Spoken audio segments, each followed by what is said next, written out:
Right now, as you're watching this, your brain is being hijacked. The device in your hand, it's engineered by the smartest minds in Silicon Valley to be more addictive than slot machines. And it's winning. I want you to try something with me. For a moment, don't touch your phone. Don't check notifications. Don't scroll. Can you do it? If that question made you anxious, you need to watch this entire video.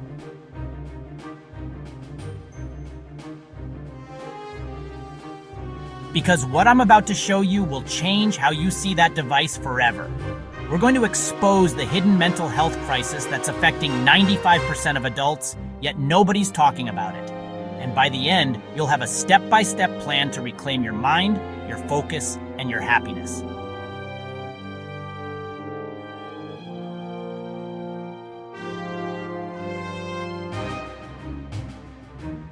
But first, let me ask you this. When's the last time you felt truly peaceful? Not distracted, not anxious, not craving stimulation, just peaceful? Can't remember? That's exactly the problem we're solving today. Here's what the tech companies don't want you to know. Your smartphone addiction isn't an accident. It's engineered. Every notification sound, every red badge, every endless scroll, it's all designed to trigger the same brain chemicals that keep people hooked on gambling. The average person now checks their phone 344 times per day. That's once every 4 minutes during waking hours. We spend over 7 hours a day staring at screens. That's more time than we spend sleeping. And yes, some of you just picked up your phone to fact-check those numbers, didn't you? Put it down. I'll wait. But here's the terrifying part. This isn't just about wasted time. This is rewiring your brain in ways that are making you anxious, depressed, and unable to focus on what actually matters in your life. Your phone is training you to have the attention span of a goldfish, the emotional regulation of a toddler, and the social skills of, well, someone who spends 7 hours a day talking to a screen instead of real people. And if you're someone trying to improve your life, build better habits, achieve your goals, your phone addiction is the invisible force sabotaging everything you're working toward. Let me paint you a picture of what phone addiction is doing to your mental health right now, today. Your sleep is broken.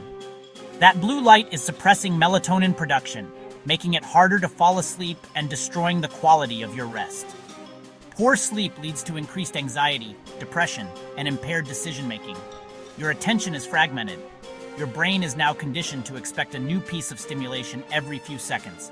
This makes deep work, meaningful conversations, and creative thinking nearly impossible. Your dopamine system is dysregulated. Every notification gives you a tiny hit of pleasure, but it's training your brain to find normal life boring. Real achievements, real relationships, real joy start feeling flat compared to the instant gratification of your phone.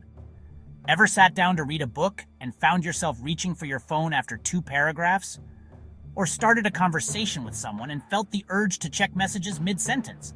That's not lack of willpower. That's a hijacked brain. But here's what should really scare you. We're raising an entire generation that doesn't know how to be alone with their thoughts. Anxiety rates have skyrocketed 25% since smartphones became ubiquitous. Depression rates are at historic highs, and we're all walking around wondering why we feel so disconnected, so restless, so unsatisfied.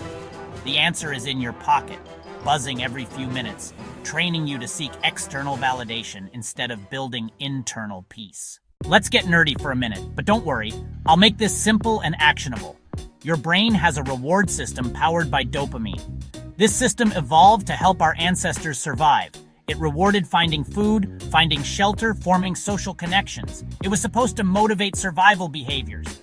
But tech companies have weaponized this ancient system. They've created what psychologists call intermittent variable rewards, the same mechanism that makes gambling so addictive. You never know when you'll get a comment, an interesting video, so you keep checking.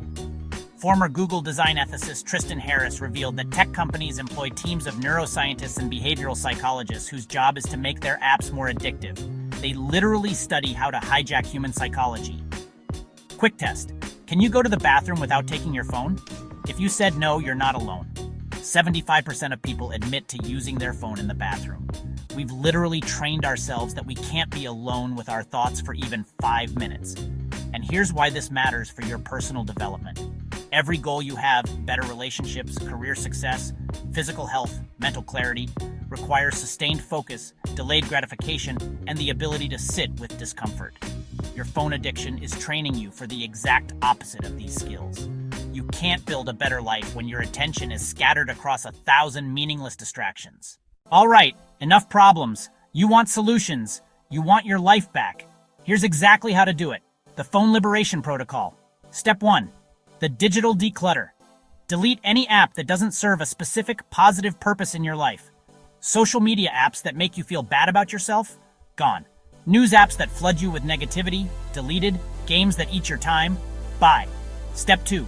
Create sacred spaces. Your bedroom and your workspace are now phone-free zones. Buy an alarm clock. Use a physical notebook. Physical separation creates mental liberation. Step 3. Implement the 3-3-3 rule. No phone for the first 3 hours after waking, the last 3 hours before bed, and for 3-hour focused work blocks during the day. This gives your brain time to reset and remember what sustained focus feels like.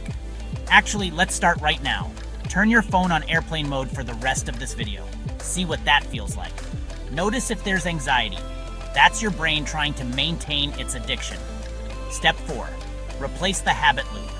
When you feel the urge to check your phone, have a replacement ready.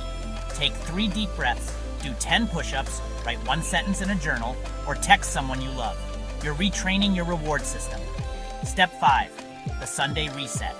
Every Sunday, review your screen time report. Be honest about what you're spending your life on.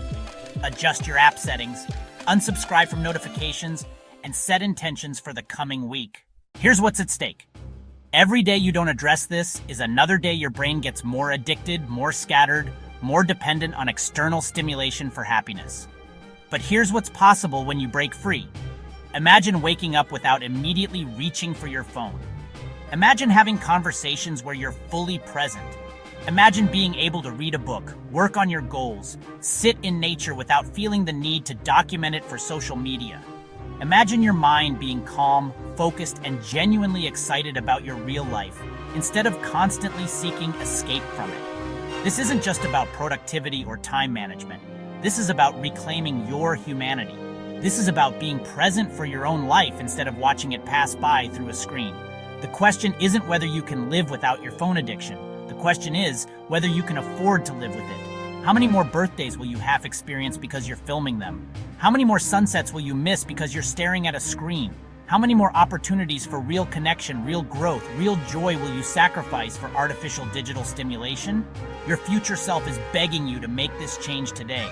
Not tomorrow, not next Monday, not when you have more time. Today, right now. Because every moment you delay is a moment of your life you can't get back. So here's what you're going to do. Pick one step from this protocol and implement it in the next 60 minutes. Comment below which step you chose and commit to it publicly. That accountability might just save your life. Your phone will survive being ignored for a few hours. The question is, will your dreams, your relationships, and your mental health survive if you don't start ignoring it? The choice is yours, but choose fast. Your attention span won't wait forever, and neither will the life you're meant to be living. If this video opened your eyes, subscribe for more content that actually matters. Let's build real lives in a digital world.